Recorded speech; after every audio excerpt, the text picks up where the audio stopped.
Ce que tu fais, c'est ce que Dieu regarde. Il ne dit pas ce que tu es. Il n'a que faire de ça. Il dit qu'est-ce que tu fais. Jusqu'à présent, qu'est-ce que tu as fait pour Dieu?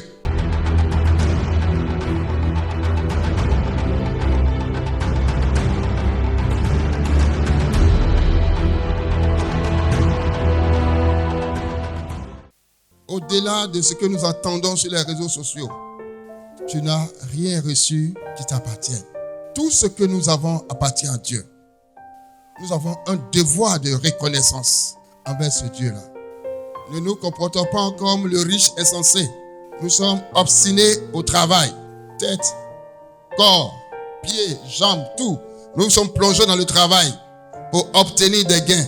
Sans Dieu, tout ce que nous gagnons par le travail, c'est un don de Dieu. Tu peux défricher, tu peux planter, tu peux arroser. Mais celui qui peut pousser, c'est l'Éternel des armées. Ça peut même pousser. Et puis des oiseaux vont venir tout enlever. Des animaux vont venir tout enlever. Un feu va venir tout dévorer. Il faut que l'homme sache que ce qu'il a appartient d'abord au Seigneur. Et Caïn et Abel le savaient. Et ils ont choisi d'offrir sans contrainte à Dieu. Il n'y a pas un pasteur qui était là pour dire Abel, tes moutons la fois envoyés, tes bœufs la fois envoyés. Il n'y avait pas de pasteur. Comme pour Caïn. Pour dire ta récolte là, il faut envoyer. Mais en eux déjà existait cela.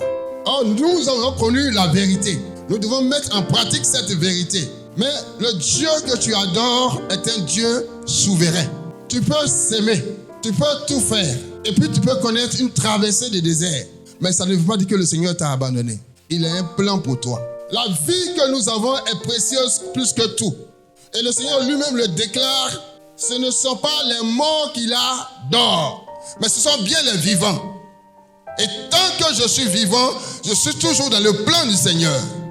À cause du péché, Dieu avait déjà maudit la terre. Attends, je finis de maudire quelque chose, et puis quelqu'un plante là-dessus, et puis je reçois l'offrande de la malédiction. C'est possible? Or, l'offrande d'Abel était déjà un prémisse, un présage de ce qui allait arriver. Il fallait que cette malédiction soit effacée par le sang de quelque chose. Et pour ce moment, c'est le sang des animaux. Il fallait un sacrifice pour couvrir ce péché. Et Dieu agrée le sacrifice de Abel. Mais ce qui nous intéresse ici, c'est l'attitude de Caïn dans la maison, dans le domaine familial.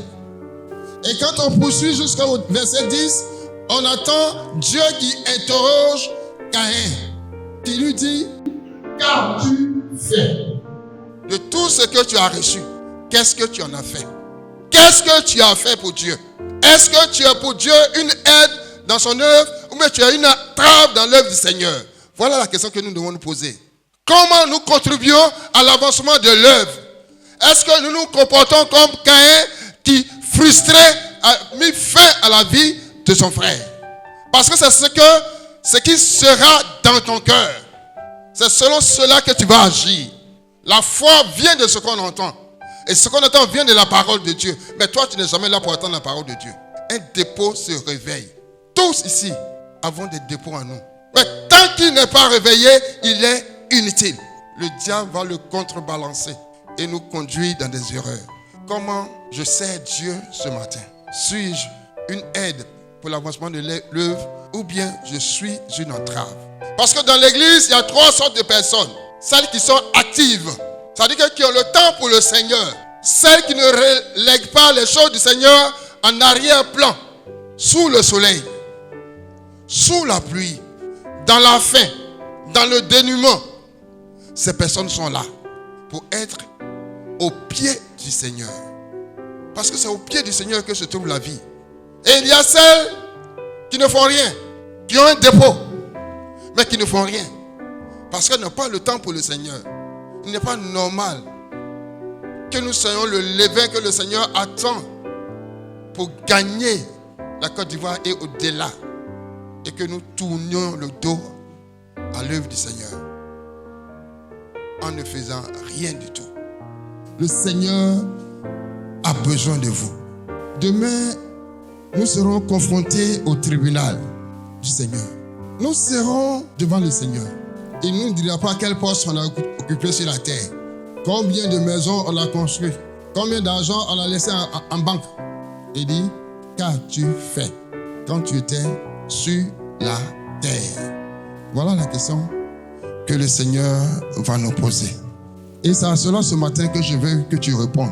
Parce que ce qu'on développe dans le cœur, qui n'est pas à la gloire de Dieu, il faut qu'on l'enlève maintenant. Les temps sont devenus mauvais. C'est le moment de tout faire pour la gloire de Dieu. C'est le moment de me mettre au service du Seigneur. Si un homme gagne le monde, si je gagne le monde là, ça fait quoi au Seigneur? Quand le Seigneur établit son serviteur, nous devons être les soutiens pour que l'œuvre puisse avancer.